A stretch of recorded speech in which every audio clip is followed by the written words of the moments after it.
Shalom. I want to give all praises to Yahweh Bashim Yahushua, double honors to apostles of GMS.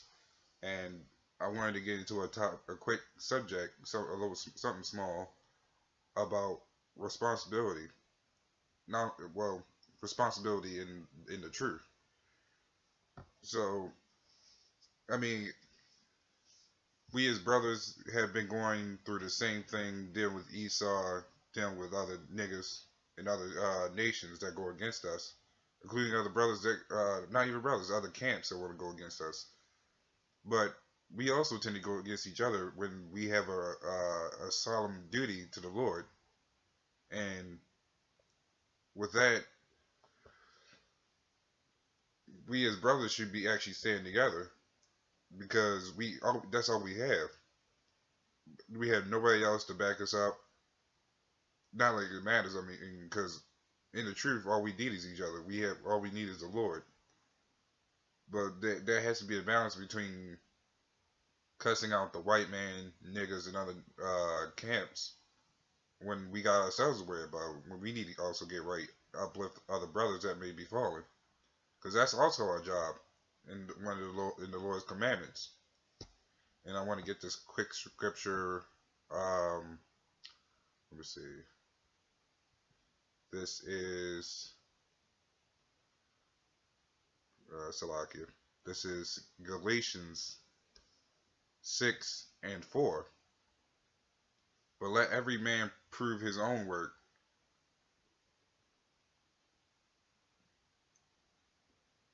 But let every man prove his own work, and then shall he rejoice in himself alone, and not in another. For every man shall bear his own burden, and that's pretty much what it says. I mean, because that's our job. Of course, we got to deal with each other. Well, we got our own burdens to worry about, but our burdens is also all in one. Like, of course, we can't save each other, but the best we can do is still uplift each other, because we all have a particular goal. If I'm gonna read up some more actually, and it says, "Bear ye one another's burdens."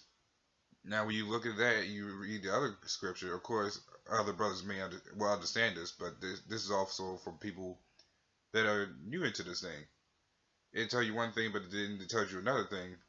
And I would say this is quick. This is very simple, but to other brothers, some brothers may not understand it, because of course, we gotta bear bear you one another's burdens. That's our job into this truth. Who else is going to be there to uplift us? The scripture says we gotta prove our own works, but it also says bear you one another's burdens, because we're all in this truth, in the same camp. We as a camp work together. We have to, because in Esau's society, Esau's society is barely holding on. So should we stoop to their level? It's not like they help each other. Niggas will help each other when it comes to crack, but when it comes to us, why shouldn't we help each other? That's the whole point of being inside His truth. Because the Lord likes order. He likes a balance. And that's the way we should be the same way. And I want to get this other scripture. This is Romans 14:1. Him that is weak in the faith receive ye. That's pretty much to say, pretty much welcome him. Because he may be weak in the faith, but he's able to learn. He's willing to learn. That's as far as like the new brothers that come into the truth. They're weak in the faith. Even we was all weak in the faith when we started.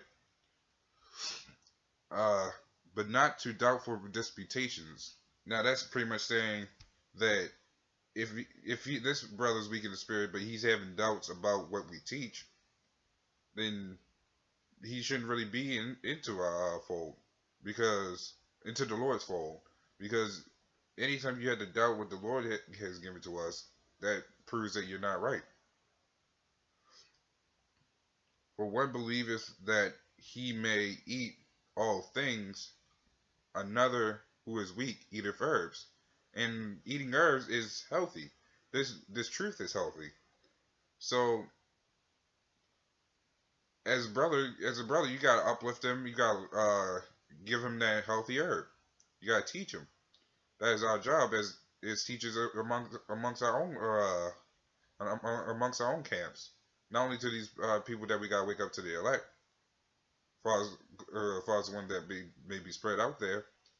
But in order to have the elect, you gotta also train up the elect that comes into the fold. We don't know who's the elect, but that's our job until the Lord comes back and he chooses his elect.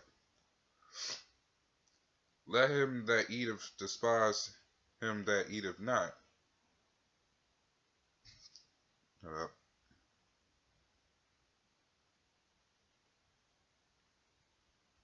okay, yeah. Let him that eateth despise that him that eateth not.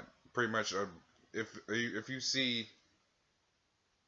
a brother that's not willing to get this truth, then you can't do nothing for him. You got toss him away because he's a bad fruit. He's not the good fruit that the Lord wants. But of course, the Lord will set examples of people coming in just so they can sift them right back out. And that's all the Lord's work, though. Um, and to go further into that, this is Proverbs 22:6. Train up a child in the way he should go. Pre, train up the child. That doesn't mean only if you have a sibling or a son in the truth. It can also mean that child that's a newborn inside this truth.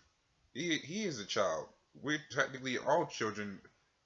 As an example, under the apostles, the apostles teaches us through live streams, videos, going out doing the work like they've been doing for the past 30-something years, and us under the apostles have to take that into consideration that we got to do that. We got to be as models unto the new ones that come into the truth, and that's pretty much what we're supposed to be doing as brothers, not only through uh, just doing cussing out other people, but as to uplift other brothers. Because in the end, that's all we have until the Lord comes back and you set everything right. But for now, we gotta have a balance for everything. But that's my take on that. I want to say shalom, shalom, and stay strong, brothers.